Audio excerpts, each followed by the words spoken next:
Bismillahirrahmanirrahim. Assalamualaikum warahmatullahi wabarakatuh. Welcome back to Profesor Aira Channel, Kuilah Belajar. Hai teman-teman, apa kabar? Semoga kalian sehat selalu ya.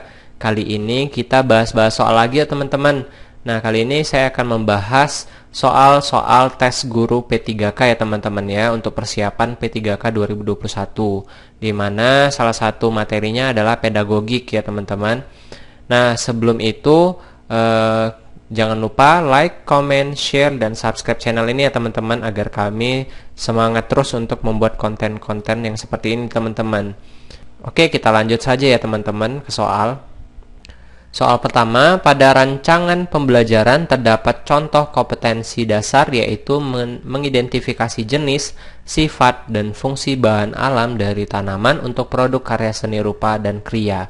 Maka rumusan indikator yang bisa dikembangkan guru pada tingkat kognitif mencipta atau C6 yang tepat adalah A. Mengelompokkan bahan alam dari tanaman pandan untuk produk karya seni rupa.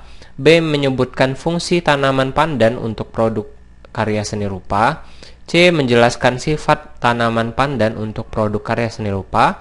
D. Membedakan sifat tanaman pandan dengan tanaman suji untuk produk karya seni rupa. Atau E. Membuat produk karya seni rupa dari tanaman pandan.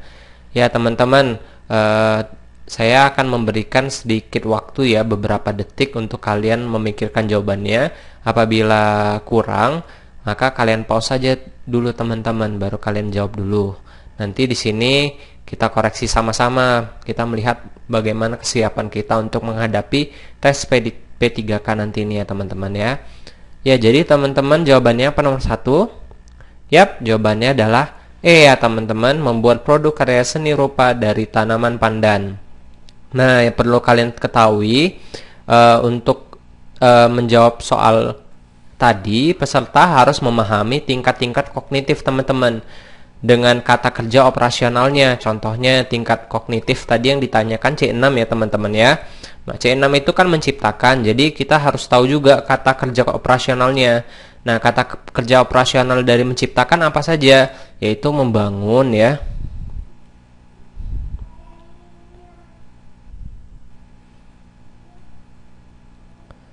membentuk, membuat, menampilkan ya, memperjelas, menemukan, dan menyusun teman-teman. Nah, kata kerja operasional yang disoalkan membuat teman-teman, jadi dia termasuk dalam tingkat kognitif C6 atau mencipta. Jadi jawaban yang paling tepat adalah E.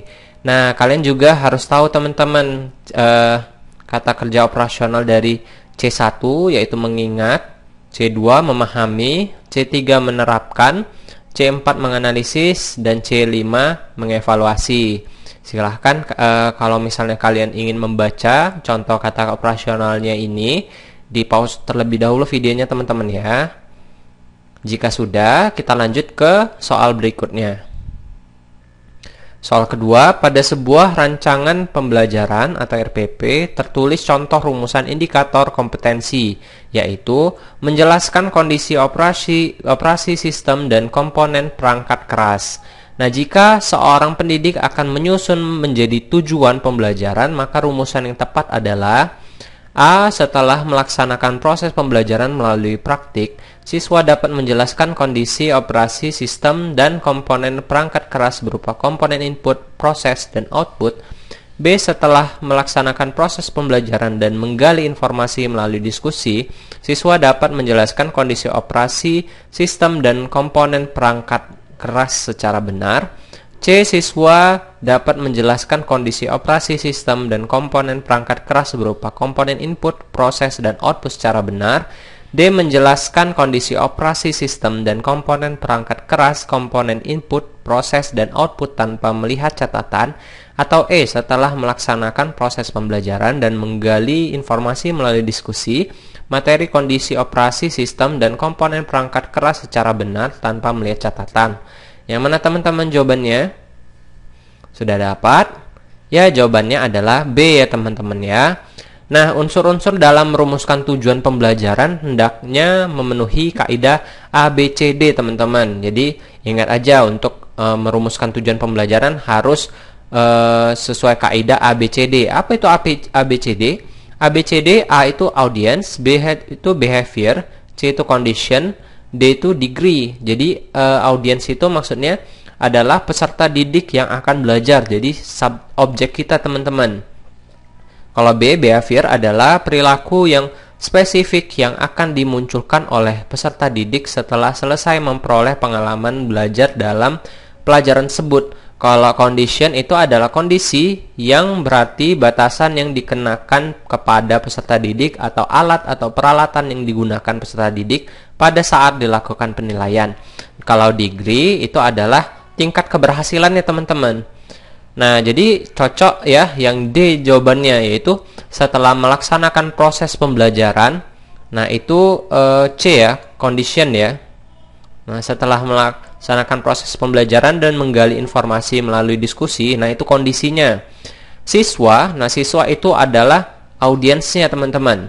Dapat menjelaskan kondisi operasi sistem dan komponen, nah itu behavior, ya kan, yaitu perilakunya. Nah, perangkat keras secara benar, nah ini adalah degree-nya, ya teman-teman ya.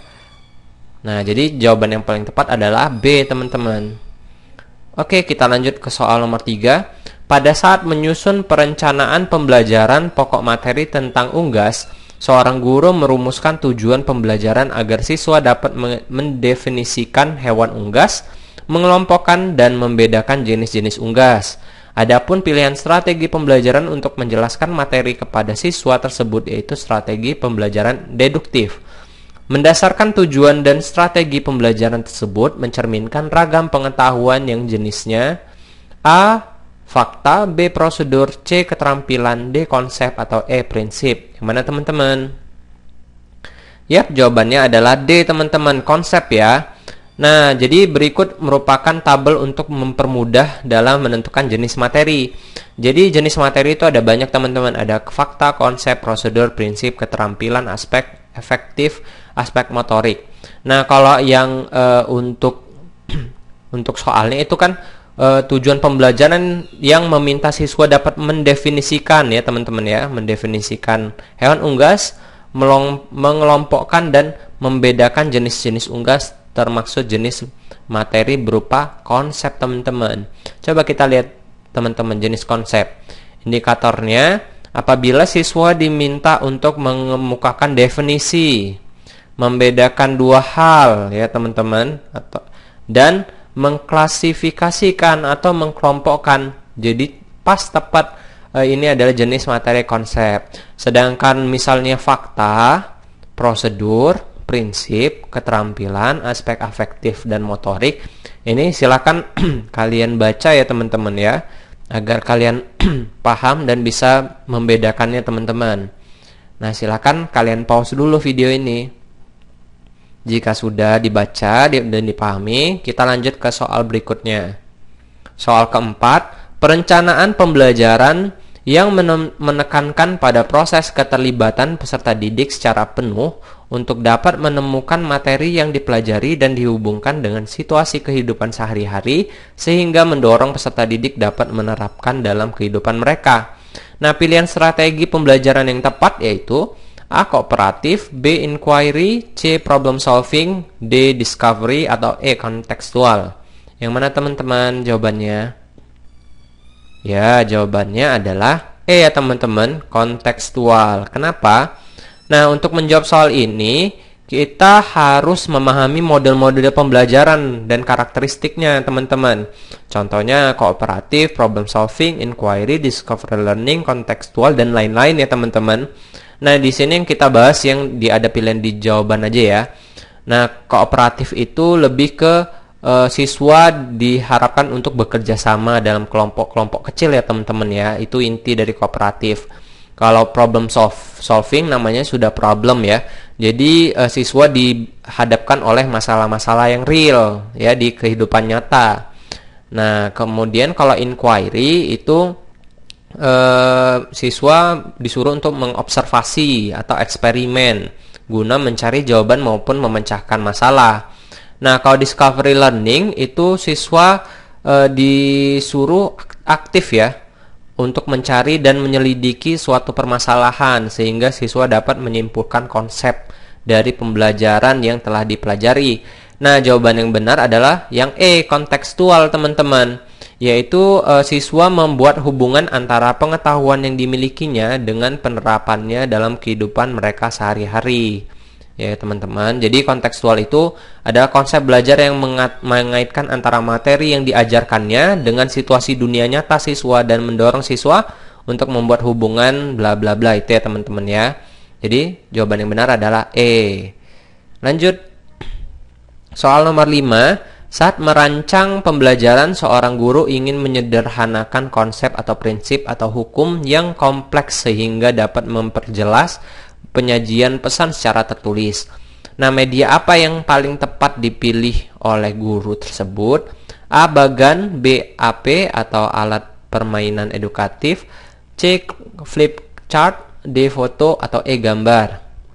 Nah, sudah jelas ya teman-teman ya, untuk merancang pembelajaran untuk menyederhanakan konsep atau prinsip atau hukum ya yang kompleks agar dapat memperjelas itu adalah Bagan ya teman-teman ya, dimana Bagan itu seperti halnya media grafis yang lain, fungsinya yang pokok adalah menyajikan ide-ide atau konsep yang sulit disampaikan secara tertulis teman-teman. Syaratnya dapat dimengerti oleh anak ya, sederhana dan lugas, tidak rumit dan berlebih-lebih dan lain-lain ya teman-teman ya. Contohnya bagan organisasi, bagan alur siklus air, dan lain-lain. Soal berikutnya, soal nomor 6, seorang guru merancang evaluasi dengan mendasarkan pada indikator dan tujuan pembelajaran yang sudah ditentukan di RPP. Evaluasi tersebut dimaksudkan untuk menentukan hasil dan kemajuan belajar siswa. Maka jenis evaluasi yang tepat dipilih oleh guru adalah A. Evaluasi formatif, B. Evaluasi sumatif, C. Evaluasi selektif, D. Evaluasi diagnotis, atau E. Evaluasi penempatan. Yang mana teman-teman? Nah, kita lihat benar-benar seorang guru merencanakan evaluasi dengan mendasarkan pada indikator dan tujuan. Jadi evaluasi berdasarkan tujuan pembelajaran teman-teman. Yang mana teman-teman nih? Ya. Sudah dapat jawabannya? Yap, jawabannya adalah B. Evaluasi sumatif ya teman-teman ya. Nah, jadi jenis evaluasi berdasarkan tujuannya itu ada 5 ya teman-teman ya. Evaluasi diagnotis, evaluasi selektif, evaluasi penempatan, evaluasi formatif, dan evaluasi sumatif. Nah, kalau evaluasi sumatif adalah evaluasi yang dilakukan untuk menentukan hasil dan kemajuan belajar siswa teman-teman. Hasil dan kemajuan belajar siswa. Sesuai dengan soal, seorang guru merencanakan evaluasi dengan mendasarkan pada indikator tujuan bla bla bla. Evaluasi tersebut dimaksudkan untuk menentukan hasil dan kemajuan belajar siswa. Jadi yang benar adalah sumatif. Nah, sedangkan evaluasi diagnotis itu adalah evaluasi yang ditunjukkan untuk menelaah kelemahan-kelemahan teman-teman. Kelemahan-kelemahan siswa berdasarkan faktor-faktor penyebabnya.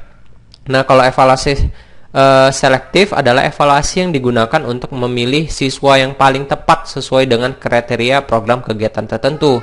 Ya, jadi menselek dia, memilih. Kalau yang evaluasi penempatan adalah evaluasi yang digunakan untuk menempatkan siswa dalam program pendidikan tertentu yang sesuai dengan karakteristiknya.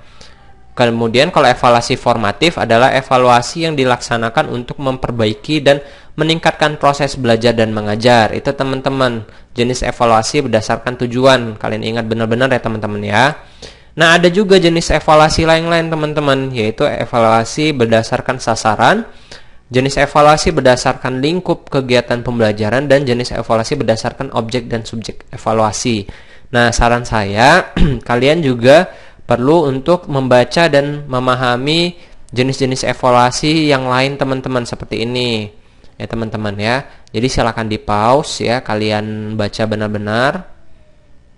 Sudah? Yang ini juga teman-teman, jenis evaluasi berdasarkan objek dan subjek. Sudah kalian baca benar-benar? Oke, kita lanjut ke soal berikutnya. Soal nomor 7, seorang guru mencari materi dan media dari internet saat menyusun rencana pembelajaran atau RPP. Materi dan media tersebut akan disampaikan pada proses pembelajaran dengan maksud agar siswa tidak mengalami kesulitan memahami pelajaran. Langkah apa yang harus dilakukan oleh seorang guru saat memilih materi pelajaran? A. Mengidentifikasi aspek-aspek yang terdapat dalam kompetensi inti, kompetensi dasar, dan indikator. B. Menganalisis potensi peserta didik, relevansi dengan karakteristik daerah dan struktur keilmuan. C. Menyesuaikan dengan tingkat perkembangan fisik, intelektual, emosional, sosial, dan spiritual peserta didik. D. Melihat kebermanfaatan bagi peserta didik, aktualitas, kedalaman, dan keluasan materi pembelajaran. Atau E. Relevansi dengan kebutuhan peserta didik dan tuntutan lingkungan, alat dan sumber bahan, dan alokasi waktu. Yang mana teman-teman? Sudah dapat jawabannya? Ya, jawabannya adalah A, teman-teman. Lihat di sini yang ditanya adalah langkah-langkahnya ya teman-teman ya. Ini langkah-langkah apa saja. Nah, kenapa A? Karena langkah-langkah dalam memilih materi pelajaran itu adalah mengidentifikasi aspek-aspek yang terdapat dalam kompetensi inti, kompetensi dasar, dan indikator, mengidentifikasi jenis-jenis materi pelajaran, memilih materi pembelajaran yang sesuai atau relevan dengan KD dan indikator pencapaian, dan memilih sumber materi pembelajaran teman-teman. Itu langkah-langkahnya ya teman-teman untuk memilih materi pelajaran. Sementara option yang lain, potensi peserta didik, relevansi dengan karakteristik daerah dan struktur keilmuan, tingkat perkembangan fisik dan lain-lain, kebermanfaatan bagi peserta didik dan lain-lain, relevansi dengan kebutuhan peserta didik dan lain-lain, itu bukan langkah-langkahnya teman-teman, melainkan melainkan prinsip dalam memilih materi teman-teman. Jadi yang di atas ini langkah-langkah ya teman-teman, sedangkan yang option yang lain tadi adalah prinsipnya teman-teman dalam memilih materi. Itu dia teman-teman. Oke, soal nomor 8, seorang guru senior mengajar siswanya dengan metode diskusi dan menggunakan media gambar yang sudah berlangsung dari tahun ke tahun. Pada awal semester baru 2019, siswa di kelas tersebut diketahui 70% memiliki preferensi belajar kinestetik, sehingga mereka tidak fokus teman-teman saat pembelajaran dan diskusi berlangsung. Nah, siswa lebih senang jika mengerjakan tugas, kita garis bawahi, jika mengerjakan tugas yang diberikan oleh guru. Nah, dari kasus tersebut, strategi pembelajaran yang paling tepat dipilih guru apa teman-teman? Kooperatif, project based learning, contextual inquiry, atau discovery teman-teman. Yang mana yang benar? Yap, yang benar adalah project based learning teman-teman, yang B. Nah, untuk menjawab soal ini kita juga harus tahu ya teman-teman, kooperatif itu apa, project based learning itu apa, contextual itu apa, inquiry, discovery learning itu apa. Nah, kenapa project based learning? Nah, kita harus tahu nih project based learning apa. Project based learning atau PJBL adalah strategi pembelajaran yang dikembangkan berdasarkan penerapan proyek teman-teman. Jadi dia dikasih tugas atau proyek dengan melibatkan siswa menyelidiki masalah dunia nyata. Jadi sesuai dengan minat siswanya tadi teman-teman, yaitu mengerjakan tugas atau proyek. Sedangkan kooperatif itu siswa-siswa bekerja sama dalam kelompok-kelompok kecil seperti yang soal sebelumnya ya. Kontekstual itu konsep belajar yang membantu guru mengaitkan antara materi yang diajarkannya dengan situasi dunia nyata. Nah, untuk yang lainnya silakan kalian baca ya teman-teman ya. Sebenarnya udah kita bahas di soal yang sebelumnya ya. Oke, kita lanjut ke soal berikutnya teman-teman ya. Nomor 9, di sekolah seorang guru menuliskan beberapa aturan seperti dilarang menginjak rumput dan mencoret-coret meja. Hal ini merupakan pembiasaan kepada peserta didik agar berkembang kecerdasan A. Naturalis, B. Kinestetis, C. Visual spasial, D. Verbal linguistik, atau E. Logis matematis. Yang mana teman-teman? Ya, jawabannya adalah A. Naturalis ya teman-teman ya. Nah, pembelajaran di kelas yang mengembangkan kecerdasan naturalis adalah jalan-jalan di alam terbuka ya teman-teman ya. Cara ini untuk menguatkan materi yang akan dipelajari untuk semua mata pelajaran. Misalnya untuk melukiskan perjuangan pahlawan, mempelajari pertumbuhan dan cuaca. Lalu melihat keluar jendela untuk mengurangi kebosanan peserta didik di kelas. Metode ini dapat dilakukan oleh guru dengan observasi di luar kelas, melakukan pengamatan dan mencatat hasilnya. Dan ekostudi, yaitu strategi ini mengintegrasikan kepedulian peserta didik pada kelangsungan bumi. Nah, jadi yang tadi jangan meminjak rumput ya. Untuk semua mata pelajaran, misal tidak menginjak rumput tadi ya, tidak membuang sampah sembarangan, tidak mencoret-coret bangku atau meja. Nah, jadi yang paling tepat adalah kecerdasan naturalis. Sedangkan kecerdasan yang lain yaitu pembelajaran logis matematis. Nah, ini bisa kalian baca di sini ya teman-teman ya. Di pause dulu kalian baca. Kalau sudah, kita lanjut. Kalau yang visual spasial, ini dia teman-teman.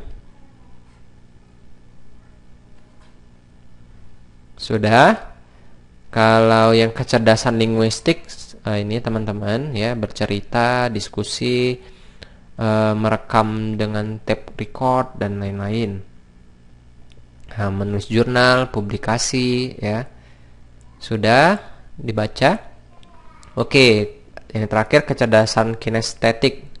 Itu adalah respon tubuh, teater kelas, konsep kinestis, hand-on thinking, peta tubuh. Jadi kalau ada misalnya soal-soal ya yang mengenai soal seperti ini, kalian bisa menjawabnya. Soal nomor 10, jika guru memberikan penugasan kepada siswa yang bertujuan untuk mengukur kemampuan dalam menghasilkan karya tertentu dan dilakukan secara berkelompok, maka jenis penilaian otentik yang tepat adalah A. Penilaian kinerja, B. Penilaian portofolio, C. Penilaian proyek, D. Penilaian jurnal, atau E. Penilaian diri. Yang mana teman-teman jawabannya? Ya, jawabannya adalah C ya teman-teman, penilaian proyek. Nah, kita lihat di sini penilaian proyek. Penilaian proyek atau project assessment adalah bentuk penilaian yang diwujudkan dalam bentuk pemberian tugas kepada peserta didik secara berkelompok. Penilaian ini difokuskan pada penilaian terhadap tugas belajar yang harus diselesaikan oleh peserta didik dalam periode atau waktu tertentu. Penilaian proyek dapat juga dikatakan sebagai penilaian berbentuk penugasan yang bertujuan untuk mengukur kemampuan peserta didik menghasilkan karya tertentu, teman-teman, yang dilakukan secara berkelompok. Dengan menggunakan penilaian proyek, pendidikan dapat memperoleh informasi berkaitan dengan kemampuan peserta didik dalam hal pengetahuan, pemahaman, aplikasi, sintesis, informasi atau data, sampai dengan pemaknaan atau penyimpulan. Jadi yang paling tepat adalah penilaian proyek teman-teman ya, C. Sedangkan penilaian kinerja silakan dibaca ya teman-teman ya. Nah, ini kalau penilaian kinerja lebih dia kalau checklist ya, catatan anekdot, skala penilaian atau rating scale dan lain-lain teman-teman. Kalau penilaian portofolio ini teman-teman silakan dibaca, di pause kalau sudah. Ini penilaian jurnal dan penilaian tertulis. Silakan di pause, dibaca betul-betul, dipahami agar misalnya dapat soal seperti ini bisa dijawab. Sudah teman-teman, ini penilaian diri atau self assessment. Di pause dulu. Kalau sudah, oke. Itu ya teman-teman ya, soal-soal pedagogik ya teman-teman ya. Semoga membantu kalian dan mohon maaf juga apabila banyak kesalahan dari kami. Terima kasih sekali kalian telah menonton video ini. Apabila video ini membantu, kalian juga bisa membantu kami dengan cara like, komen, subscribe channel ini, aktifkan loncengnya agar kami apabila kami membuat video langsung ada notif di HP kalian, dan share sebanyak-banyaknya ke teman-teman kalian yang ingin ikut P3K Guru juga teman-teman, agar kami tetap semangat ya teman-teman ya. Nah, terima kasih sekali lagi. Assalamualaikum warahmatullahi wabarakatuh teman-teman.